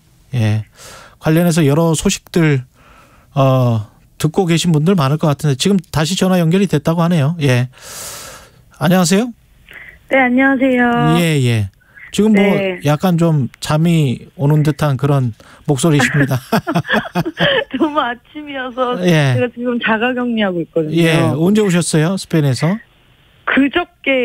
그제 오셨구나. 시차가 아무래도 있으니까. 바르셀로나 국제예술상에서 대상을 받았다. 이게 바르셀로나 국제예술상이 어떤 상이죠? 바르셀로나 국제예술상은 바르셀로나 국제 아트페어에서 1년에 한 번 열리는 시상식이거든요. 그래서 전 세계에서 후보로 추천되었거나 참여를 지원한 작가들의 작품을 심사위원들이 현장에서 심사하고 마지막 날 최종 발표하는 그런 예술상인데요. 대상 한 명입니까? 네, 대상은 한 명이고 저는 올해 초에 초청을 또 받아서 초대받아서 이번 아트페어에 참여하게 됐고 또 각 분야별로 상을 이렇게 다 주게 되는데 뭐 구상회와 추상회와 입체작품 비디오 아트 이런 식으로 6개 부문의 상이 주어지는데 저는 감사하게도 그중에서 그랜드 아티스트 대상이죠. 그걸 받았어요. 어떤 작품을 출시를 하신 거예요? 전시를 하신 거예요? 저스터 케이크 피스 오브라는 그 작업을 이제 올 3월 달에 그 인사동에 전시를 했었는데 그 작업을 이제 갖고 현지에서 작업을 하고 또 독일에서 활동한 최재용 작가라고 설치 작가 있는데 그 작가랑 같이 또 협업해서 설치 작업도 같이 해서 한 작업인데 현장에서는 좀 그 반응이 그래도 좀 좋아가지고. 좋았어요? 네. 작품이 몇 점이었습니까? 아까 피스 오브 호프? 네. 예, 이것과 작품이 몇 점이었어요? 13점이요. 13점? 네. 네. 그 현지 가서 작업을 다 했어요. 네. 아, 현지에서 또 작업을 하신 거군요? 네. 예. 네. 그래서 좀 더 재료도 이제 거기서 이제 매번 쓰는 재료가 아닌 거기서 또 직접 재료를 구하고 거기서 써가지고 좀 더 의미 있고 또 재밌었던 것 같아요. 예. 그 오늘부터 또 개인전도 여시잖아요. 네, 저 갤러리 나우에서 예. 그 강남구 청담동에서 개인전을 열어요. 예, 그것까지 말씀하실 필요는 없고. 예, 영혼의 빨래 이게 영혼의 빨래요. 네. 이 제목은 왜 누가 지으셨어요? 영혼의 빨래? 아, 영혼의 빨래는 예, 어떤 의미? 예. 나태주 시인님께서 이제 예. 제 작업실을 방문해 주셨을 때가 있었어요. 예. 그래서 이제 작업들을 보고 제 작업을 보고 느낀 게 마음의 빨래 같다라는 표현을 해주신 거예요. 마음의 빨래 같다. 예. 네, 제가 워낙 이제 치유의 개념을 갖고 작업을 하고 있고 또 많은 분들한테도 그런 치유를 좀 이렇게 깨끗하게 좀 마음을 빨래해 주는 것 같다라는 그런 느낌을 받으셔서 그 말씀이 너무 좋아서 제가 시인님한테 여쭤보고 영혼의 빨래라는 제목을 써도 될까요? 라고 했더니 시인님도 흔쾌히 말씀해 주시고 또 저 또한 그 빨래라는 또 뜻이 갖고 있는 게 이렇게 또 집 곳곳에 살아있음에 대한 그런 인지잖아요. 그래서 잘 살고 우리가 모두 다 무탈하게 잘 살고 있다. 그리고 그런 영혼의 빨래를 통해서 좀 많은 사람들한테 제가 미술을 통해 치유했듯이 좀 제 작업을 통해 좀 치유가 좀 됐으면 좋겠다. 잘 살았으면 좋겠다. 이런 어떤 의미를 담고 있어요. 지금 저 비전공자시잖아요. 미술 같은 경우에. 네. 그죠. 근데 이제 미술 업계나 평론 쪽에서는 노래 부르던 가수가 그림 그리는 것에 대해서 이렇게 굉장히 안 좋게 보시는 분들도 있는데 어떻게 생각하세요? 물론 좋을 때도 있고 안 좋을 때도 있어요. 예.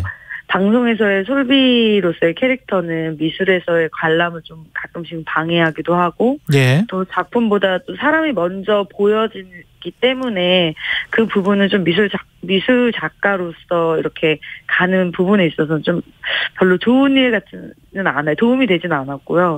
그래도 좋은 것 중에 하나는 아무래도 제 작업과 해프닝들 뭐 이런 것들이 좀 더 빨리 알려지고 소리 전달이 조금 더 빨리 돼서 소통이 좀 가깝게 되는 부분들은 또 좋은 부분인 것 같아요. 그래서 무조건 다 좋지만은 않고 또 그 속에 또 안 좋은 면도 같이 있어서 처음에 시작할 때는 되게 많이 더 빨리 알려지기 때문에 많은 분들은 그게 되게 긍정적으로 작용할 거다라고 말씀하셨는데 제가 워낙 보여줬던 캐릭터도 예능인으로서 재밌는 모습을 많이 보여드리고 막 이래서 좀 작업을 감상하시는데 좀 방해가 됐던 부분들도 있었어요. 그렇죠. 아무래도 이제 작가의 이미지가 이미 선입견이 있으니까. 네, 맞아요. 예. 작품을 작품으로서 그대로 마주하기가 객관적으로 마주하기가 좀 쉽지는 않죠, 사람들이. 예. 이미지가 강렬하니까. 제 내면은 좀 저는 뭐 내성적이고 좀 무거운 면이 있어서 작업을 표현을 했는데 많은 분들은 오히려 왜 이렇게 진지하세요? 왜 이렇게 어두워요?라고 얘기할 때도 있었거든요. 오히려 저는 그런 부분들이 오히려 방송을 통해서는 재미있게 보여줘야 되고 밝아야 되고 이런 부분들을 오히려 캔버스 를 통해서 오히려 그런 저의 솔직한 면들을 표현할 수 있어서 편집 없이 표현할 수 있어서 저는 그런 부분들이 전 더 좋았던 것 같아요. 근데 지난해 이 작품으로 선보였던 케이크 같은 경우 있잖아요. 네. 예, 그게 이제 저도 봤는데 사진으로. 제이프 쿤스의 표절이다 이런 비판을 받았었죠. 네, 그렇죠. 그런 어떤 좀 논란, 이슈 이런 거를 통해서 사실 바르셀로나 아트페어의 초대를 받게 된 거거든요. 네, 그게 이제 한국에서는 그런 좀 그런 부정적인 시각들이 있었는데 오히려 해외 관계자들은 이제 그거에 대해서 되게 재미있는 해프닝으로 좀 바라봤던 부분들도 많았고. 이게 표절이 아니고 제프 쿤스에 대한 오마주다. 사실 오마주는 아니에요. 오마주는 아니다. 네, 표현을 한 적은 없고요. 그게 이제 방송을 그때 통해서 나갔는데 편집이 이제 뭐 이렇게 오마주처럼 잘 무마를 해주시려고 오마주처럼 이제 MC분이 이야기를 한 건데 그게 제가 오마주라고 인정한 적은 없고 저는 그거를 이제 그 케이크를 만들다가 조카가 촬영놀이를 하는 걸 보고, 저렇게 좀 자유로운 케이크를 만들고 싶다. 좀 비정형적이고, 좀 청키하고 이런 것들. 그래서 그렇게 만들었는데, 이제 그게 워낙 논란이 되다 보니까, 그때 방송 나갔던, 김구라 오빠나 이런 분들이 오마주라고 이렇게 말씀을 해주셔서 포장을 좀 해주시려고 했던 것 같은데, 네, 저는 사실 오마주라는 표현을 한 적은 없고, 제가 케이크를 만드는 데 있어서 이제 그런 것들이 어느 정도로 영향이 있지 않았을까라는 이야기를 했던 거고요. 그리고 실제로 그게 작품으로 제가 발표한 적은 없었어요. 네, 그래서 그냥 저스터 케이크에 그냥 취미로 제빵 이렇게 만들다가 그거 케이크를 만들어 본 거고 이제 그 제빵사들이 제 케이크를 보고 만든 거거든요. 제가 만든 케이크 판매한 건 아니고. 지금 저 작품은 많이 판매가 되고 있습니까? 미술 작품은? 오늘부터 개인전이어서. 그때 이제 판매도 같이 하시는 거군요. 네, 그래서 그쵸. 저는 그 부분은, 저 자가격리 중이라 오늘 참석을 못 해가지고. 그렇구나. 네, 되게 아쉬워요. 네. 가수로서 앞으로 저 시간이 얼마 안 남아서요. 가수로서 그리고 화가로서 뭐 어떤 콜라보로 같이 계속 활동을 하시는 겁니까? 아니면은 화가로서 전념하시는 겁니까? 제가 아무래도 가수 출신이고 제 인생의 음악을 빼놓고 얘기할 수는 없어서 저는 음악과 미술을 계속 결합하는 작업을 계속 할 거고요. 그리고 또 그런 작업들에 대한 구상도 계속 하고 있고 이번 또 전시를 오시면 또 허밍 시리즈에 대한 부분들도 또 보실 수 있어서 또 음악과 미술 결합한 또 새로운 시리즈 작업도 보실 수 있어서 좀 꼭 와서 보셨으면 좋겠습니다. 알겠습니다. 여기까지 하겠습니다. 말씀 감사하고요. 지금까지 권지한 작가, 가수 솔비 씨였습니다. 고맙습니다. 네, 감사합니다. 김장현님, 대단한 재능을 가진 솔비 화팅. 이렇게 말씀하셨습니다. 노래도 그림도 다 예술이라는 것으로 상통하니까요. 이렇게 말씀하셨네요. 예술 하시는 분들이 행복하죠. 12월 10일 금요일 KBS 1라디오 최경영의 최강 시사였습니다. 다음 주 월요일에 다시 뵙겠습니다. 고맙습니다.